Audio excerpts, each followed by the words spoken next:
How's it going? So the shop is coming right along. This is the final video of the shop build. We're just tying up all the loose ends in this one. So without further ado, a continuity error. So it's been quite a bit of time since that last shot. And if I'm being totally honest, I don't really remember what that last shot was, but I assume it was moving stuff into the shop. I've just slowly moved one piece at a time from the sheds and piles and whatever into here until we've gotten to the point where we're at now, which is everything is basically where I want it, I think. It's good enough to start building our infrastructure around it. I've actually done a couple jobs in this shop since then, and one thing that I found is completely unacceptable. The concrete is pitted, and more importantly, it's kind of like dusty. Like every time I sweep, I'm sweeping up concrete dust. And that just means that I didn't mix it rich enough, which sucks because honestly, if I used like one more bag of cement, this would have been all okay, but that's what I get for trying to save money. I didn't think it would be that big of a deal. But the way I want to fix it, if you remember this stuff that we put in, the skim coat, whatever, that stuff is tough, man. It's smooth, it's tough, and it can be spread super thin. So, I got a whole buttload of it, which means we gotta move all this stuff out of here one last time, do the floor, and then hopefully we'll be good. Yeah, it sucks. It's not exactly what I wanted to do today, but I'd rather do it now than before it gets even worse. So, let's do this. I don't know why I did that.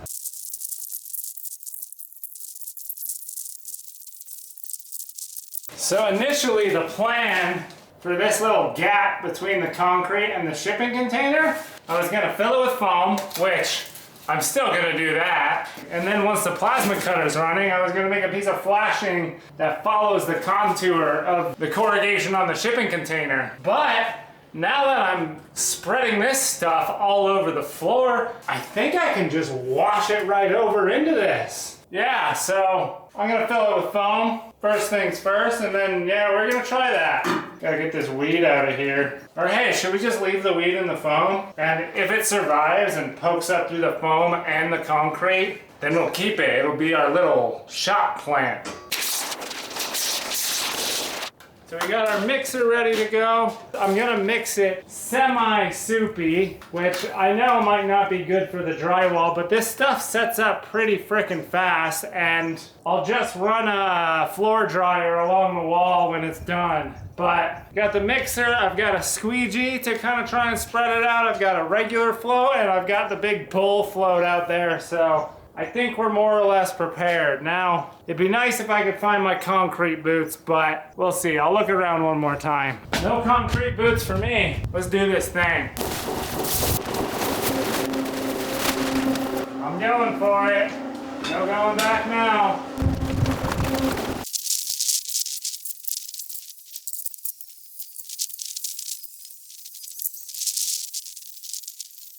Well, it definitely isn't perfect. I still gotta scrape up some of these bumpies, but I think it is gonna serve the purpose that I wanted it to. We had an okay finish, and then somebody decided to go for a little stroll. Do you have something to say for yourself, little lady? Huh? It's okay, I can't blame her too much because I did it too. I really should have waited for the foam to finish expanding before doing that, but I was in a hurry. I didn't want to wait that long. But look at that growth, man. I kind of wish I got a time lapse of that. Now I guess I got to put everything back, and we're gonna do that through the magic of video editing. Oh wait, I can't snap. I guess we got to do that through the magic of video editing too. And it's a mess again. So now my priority is getting the plasma cutter going again, because I feel silly to have to order plasma cut parts for jobs. So step one, air compressor. I don't know if you remember because it was so long ago. We got this little stub down for our air compressor. Well, I've got this air dryer slash regulator that used to just be for the plasma cutter, but I'm thinking I'm gonna hook this to it, and this is just gonna be the regulator slash dryer for the whole shop. And then I can just have a separate dinky little regulator for the compressor because the air will be dry anyways. So this goes here, and then we just need a hole to the outside. There's our little hole. And we're just gonna put a cabinet out here to keep the compressor in. And I found this guy on Facebook Marketplace. What a frickin' score, it's even insulated. It's gonna be more comfortable to work in this cabinet than it is to work in the shipping container. Yay. So yeah, the smart thing to do for this would be to put it on concrete, but sometimes you just gotta pick the affordable thing.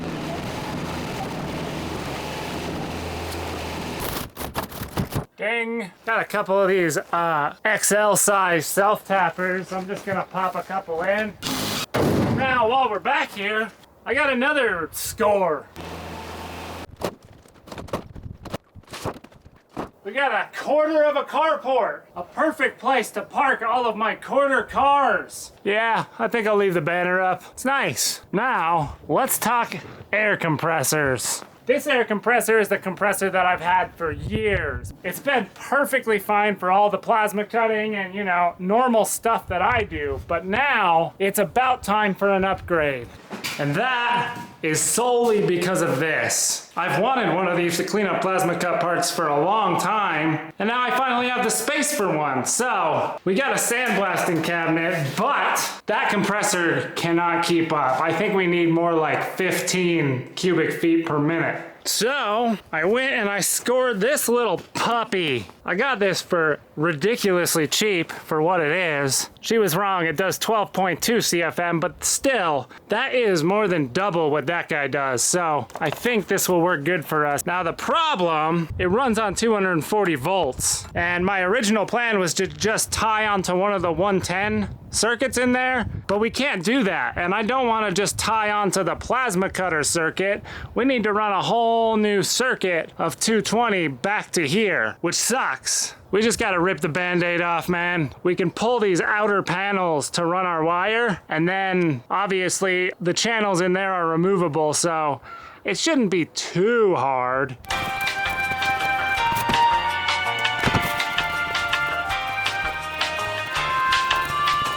Oh yeah!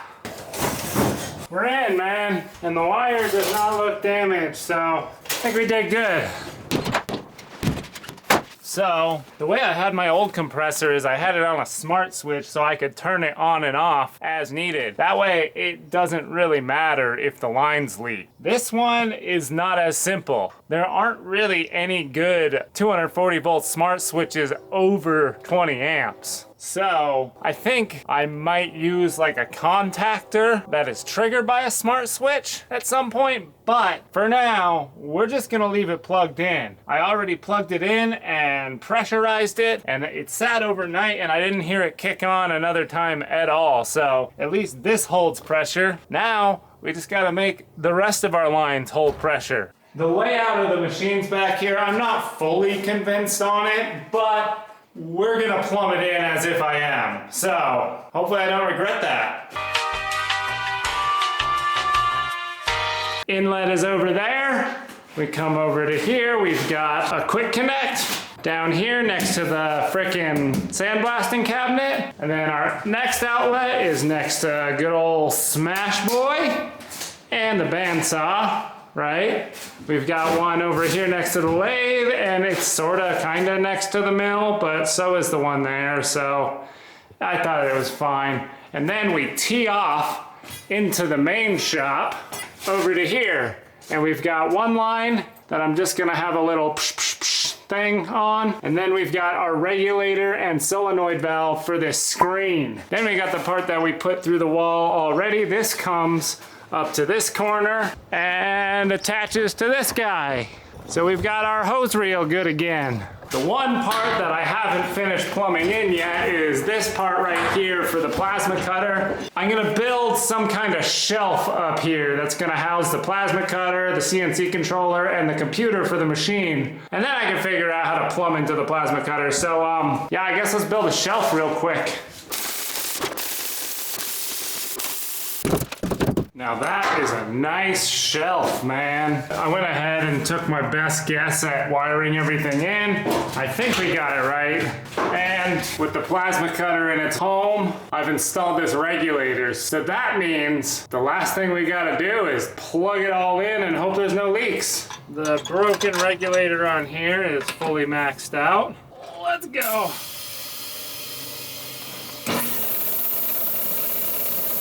We got a lot of air flowing.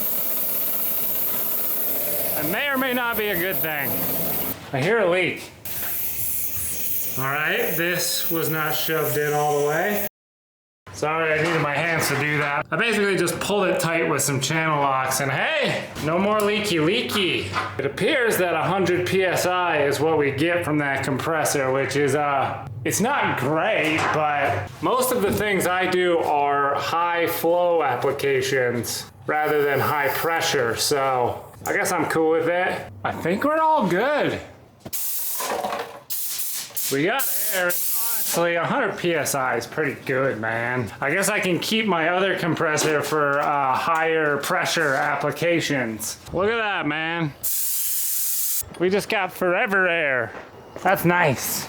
I don't hear any leaks. Now, the true test is gonna be leaving this thing overnight, listening to see if the compressor kicks on, but I feel pretty confident. I don't really have any big spots where it could leak. I mean, it's not really hooked up to any machines. It's just quick connect stub outs. Yeah, I guess I just gotta wait and see. Make sure it's all good. But now, we got air, we got the wiring basically there. I think I'm gonna spend the rest of the day getting the plasma cutter working because boy have I missed that. And then after that, I got one more project for this video.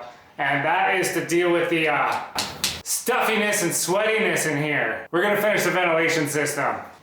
Being honest, this plasma cutter is not doing so well. I kind of hastily rebuilt this whole gantry out of steel, and it's fine, but I can tell that it's a little bit too heavy. There's a lot more inertia in the machine, and it's kind of tearing the belts up. Also, my greatest shame, remember the electromagnets? They've started breaking off. I'm sure if any of you remember how these were put together, you know exactly where they're breaking. I'm happy I did that. It feels very strong. Like the only force that these have to hold is the force of whatever heaviest amount of steel that it can hold. It was a dumb decision to have the threads held on by epoxy. My thoughts there were that that's plenty to resist, you know, the pulling out forces of just holding the steel up. What I didn't take into account were the forces from catching it on the side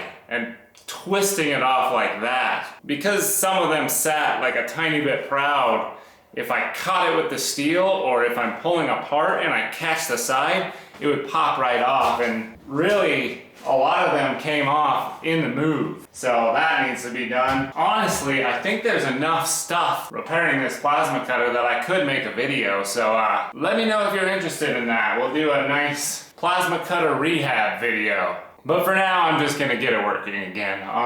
Maybe we should time lapse that. We are officially out of the Stone Ages. My guess on how to wire this was correct. That PC handles all the CNC stuff, and we got the lines from that computer running over to here, where we have a switch where we can switch between that PC and this one, just pushing a button. That PC is more for design and interfacing with the network. It's just running Windows because the CNC computer needs to be running Linux, which I don't mind Linux, but I do mind really, really old Debian Linux. So I only use that computer for controlling the CNC machine. And up in here in this nice cabinet that I scored at Goodwill for 10 bucks, this is our clean cabinet, if you will. We've got the mesh Wi-Fi router, I've got all my camera stuff, and then just random electrical stuff for now. But yeah, I thought that was pretty nice. All right, so the machine homes and moves around no problem. This is gonna be my first time actually running the torch. So, cross your little fingies.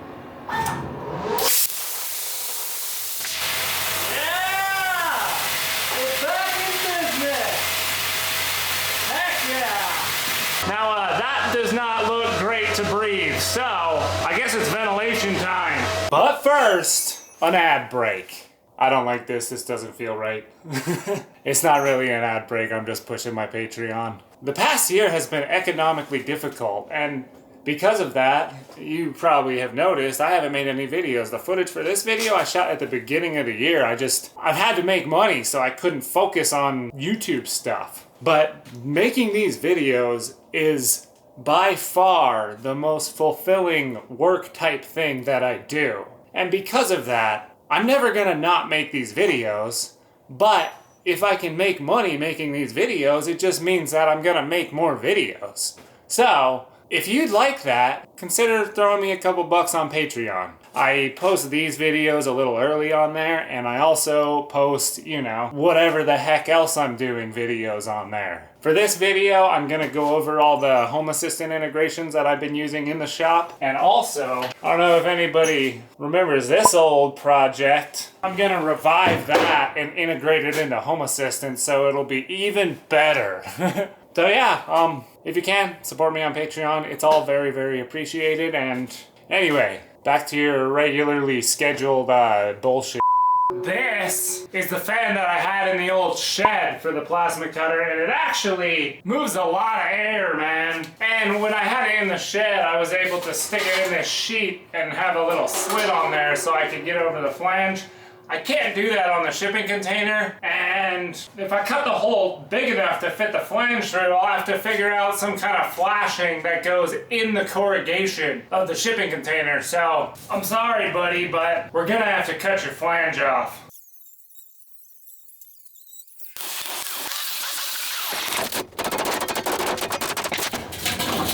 Nice. I think I'm gonna put this fan right about here. And that way, if need be, we can put another fan down here. Well, that's a start. Yeah, I'm using the grinder for this cut. Come on. Are you kidding me? I need to call my licensed electrician. Stop looking at me. All right, where was I?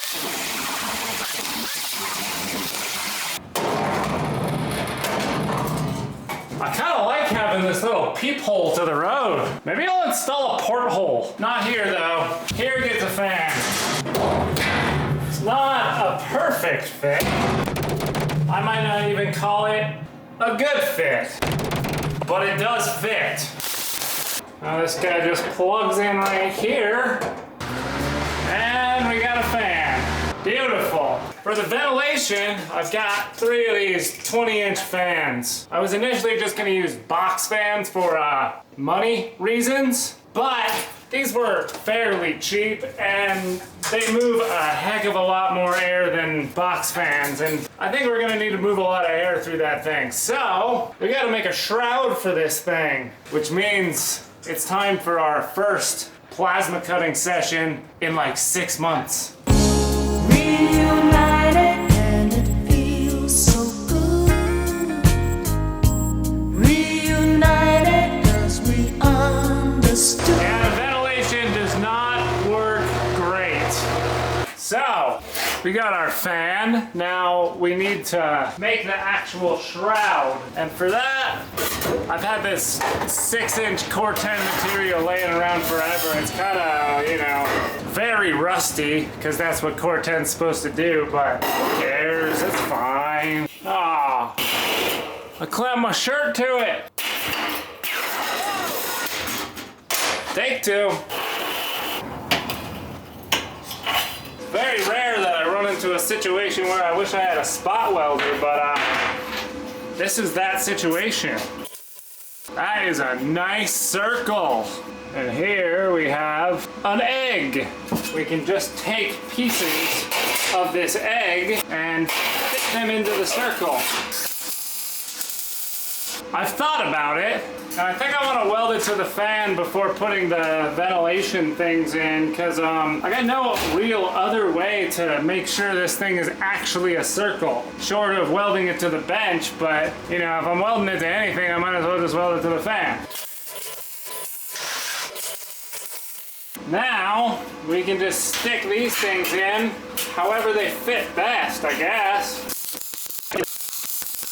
Well, it's not the best grate I've ever seen in my life. Usually I would follow that with, it's not the worst either, but I'm unsure. Either way, cheaper than buying one, and I think it'll work. And I have to build 3 of these, so I've got 2 more shots at making a respectable one.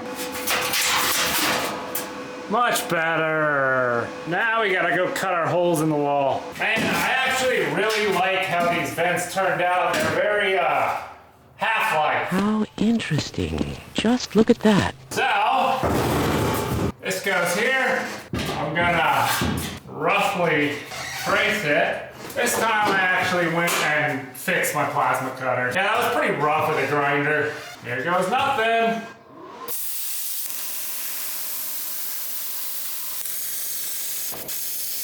They are still coming through. This is impossible! Hi.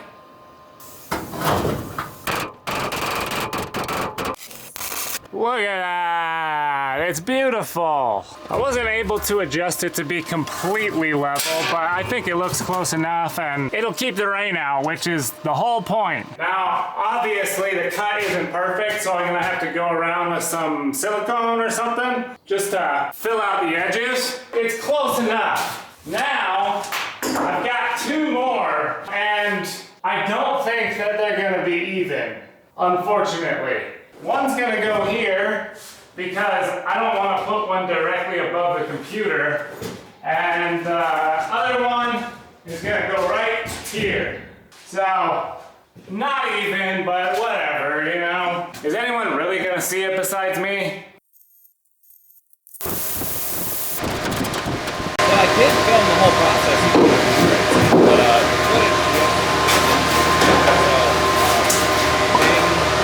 So this is a temperature and humidity sensor. I'm just gonna put that maybe down here on the desk for now, because I'm curious to see how much this ventilation system is gonna help with how freaking hot it is in here. Honestly, it already feels a bit cooler, and let's see. Okay, it's at 90 degrees, so not cool. So now we can just hit this little switch to turn all the fans on. Wow. I'm just gonna let that run for a little while. So eventually we're gonna do better dedicated ventilation just for the plasma cutter, but for the time being, I want to see how well the fans we just put up work. So, boop. There's one perfect fit, and sugar, this one is it. We both are so excited, cause we're reunited. It's not perfect. We still got some smoke hanging around during the long cut, but it's a heck of a lot better than it was yesterday. And let's see where our temperature is at. It feels cooler in here. Okay, the temperature probe says 94. Well, it feels cooler. I think it's working well. So, what's next on the list? I kind of realized that it's absolutely ridiculous to have to haul steel all the way from the other side of the shipping container just to get it on the plasma cutter. So, I've got the most oddly shaped door I've ever seen in my life. And we're gonna put that right here, which means I have to plasma cut in a straight line, which has become significantly harder now that I offload most of my plasma cutting to a CNC machine. But I got this.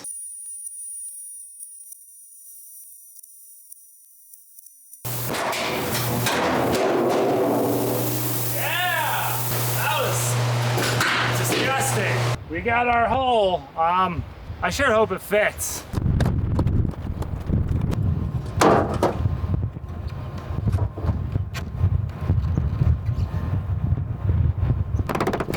We're in, man, we're in. I didn't get this far in my head. I gotta figure out how we're gonna attach this. I went around on the inside and I just mounted it with these little L brackets around the perimeter, and it works fine. I can open and close it now safely. So now I'm gonna come on the outside and put a piece of angle iron in there as flashing. I'm toying with the idea of putting another one on top of that, like so, just to cover up the frame. And then if we want to, we can pop some screws into this to really hold the frame.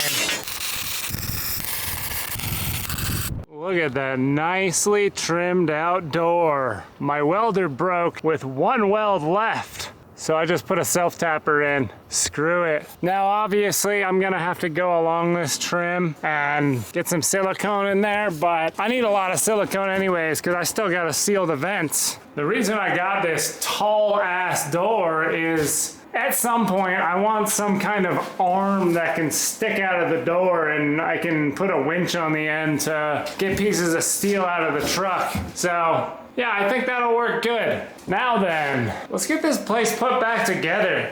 It's a freaking mess in here. Last thing we gotta do is make a home for all these random piles of stuff that are laying around. And luckily, I got a pretty good score on some cabinets. Look at them, they're beautiful. It might even be too many, but they all have shelves, and man, these ones from Goodwill were the biggest score of all. That is fancy. So I'm gonna find a home for these. I don't know that there's an easy way to do this, so we just gotta do it.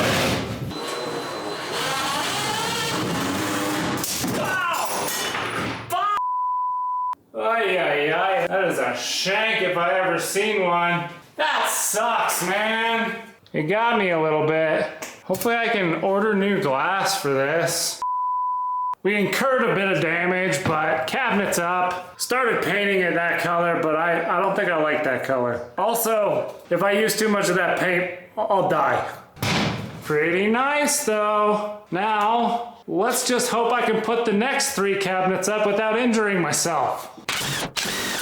Kept my elbow intact for all of those. Well, we got all this storage space now. I guess it's time we find a home for all our floor tools. Would you take a look at this, man? The shop's sick. I know the idea for this whole thing was gonna be just a temporary workspace until I can build a proper shop, but man, this is a proper shop. And if I'm being honest, I think this semi-post-apocalyptic amalgamation of used materials is so much more me than a big 40 by 40 garage. So I'm super happy with it, man. Now there's a few loose ends that we need to tie up, which I will do in the form of a short montage now. Thing 1, paint the back door so it's not so obvious from the street. Thing 2, I initially was gonna weld the other end of all of the self-tappers, but it's rained a lot and I've seen no leaks. So I'm welding the back end of the self-tappers on the ceiling just because those will be sitting under snow for a long time, so maybe they'll leak. The rest, I'm just cutting off. Thing 3, wait, is there a thing 3? I don't think there's a thing 3. So yeah, that's job done, man. I absolutely love the shop. I think it's gonna work very well. Now, there's obviously tons more to do, like the mill isn't set up yet, the laser isn't set up yet, but those are all just little things that I'm just gonna do when I need the tools, so it's fine. Obviously, the plasma cutter needs a better ventilation system of sorts, but I'm kind of thinking I'm gonna do that in the plasma cutter repair video. I'm doing the video. So, yeah, look out for that. Otherwise, that's what I got for you this time. If you like what you saw, leave a good old dinger. Think about subscribing. And if you can, support me on Patreon. Links in the doobly-doo. And yeah, thanks for watching.